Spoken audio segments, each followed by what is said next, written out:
प्यारे विद्यार्थियों, नमस्ते। बच्चों, आज हम हरिवंश राय बच्चन द्वारा रचित आत्मपरिचय नामक लंबी कविता पढ़ेंगे।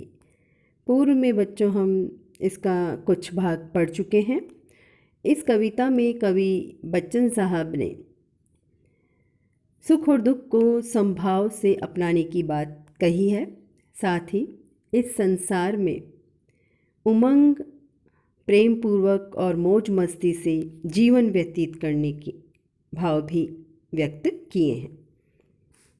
बच्चों, हम शब्दार्थ देख लेते हैं। पहले निज का अर्थ है स्वयं, उर अर्थात हृदय, उद्गार मन की भावनाएं या विचार, अपूर्ण अधूरा, और बच्चों ये संस्था ना होकर संसार है, क्योंकि यहाँ ये गलत लिख दिया गया है। आगे है बच्चों भव सागर। भव का अर्थ होता है संसार, संसार रूपी सागर।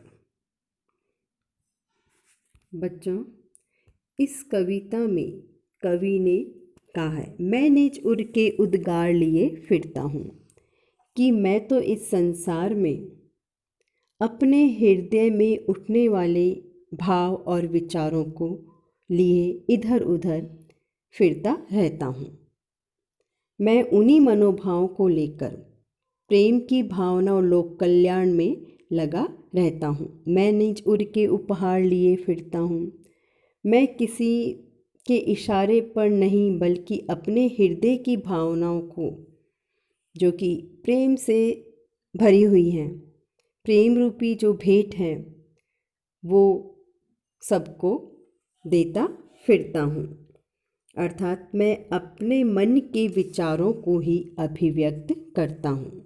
है यह अपूर्ण संसार निभाता मुझको।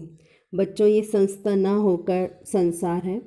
कवि कहते हैं कि ये संसार तो अपूर्ण है, यह कभी पूरा नहीं है। क्यों? क्योंकि संसार के लोग इस संसार में सांसारिकता में लिप्त रहते हैं, और जब उन्हें थोड़ा सा भी दुख आता है तो इस संसार सागर से भागने की बात वो करने लगते हैं। लेकिन कवि को ये जो संसार है कभी भी अच्छा नहीं लगता। मैं सपनों का संसार लिए फिरता हूँ, और इसलिए कवि अपनी भावना के अनुसार प्रेम में संसार की रचना सृष्टि करते हैं। अर्थात वो अपने सपनों का ऐसा संसार बनाते हैं, ऐसी कल्पना करते हैं कि जिस संसार में सिर्फ प्रेम की भाव और लोक कल्याण की भावना हो, जहाँ किसी प्रकार का कोई भी कष्ट या दुख ना हो।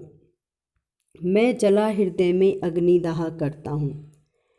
कवि कहते हैं, कवि अपनी वियोगावस्था का भी यहाँ चित्रण कर रहे हैं बच्चों, कि मैं जला हृदय में अग्निदाह करता हूँ। मेरे हृदय में हमेशा प्रेम की अग्नि जलती रहती है। अर्थात अपनी प्रतिमा की याद में वो जला करते हैं। सुख दुख दोनों में मग्न रहा करता हूँ। और कवि कहते हैं, मैं तो प्रेम दीवानगी में मस्त होकर जीवन में सुख और दुख दोनों परिस्थिति में हमेशा मस्त रहता हूँ, हमेशा खुश रहता हूँ। जग भव सागर तरने को नाव बनाए। कवि कहते हैं कि ये संसार तो भव सागर यानी कि संसार रूपी सागर को पार करने के लिए, तरने का अर्थ है पार करने के लिए, बहुत सारी कोशिश करता है, बहुत सारे कर्म करता है, प्रपंच करता है, ताकि उसको इस संसार के दुखों से छुटकारा मिल जाए।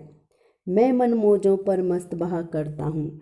लेकिन कवि कहते हैं कि मैं तो इस संसार सागर की लहरों पर प्रेम, उमंग और मस्ती के साथ बहता रहता हूँ। अर्थात कवि किसी परिस्थिति में दुखी ना होकर प्रसन्नतापूर्वक जीवन व्यतीत करना चाहते हैं, और यही शिक्षा वो इस संसार के लोगों को भी देते हैं।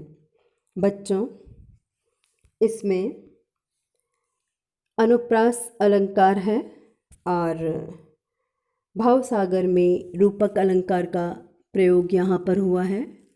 बच्चों, वियोग श्रृंगार रस है, इसमें माधुर्य गुण का प्रयोग है।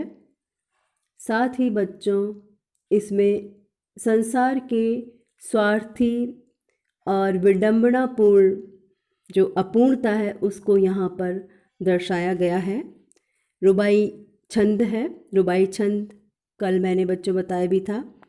इसके 3 चरणों में तुकबंदी होती है, एक में नहीं होती।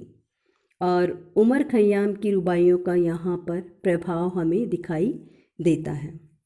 बच्चों, आगे कविता का जो अगला भाग है उसे हम अगले वीडियो में पढ़ेंगे। धन्यवाद।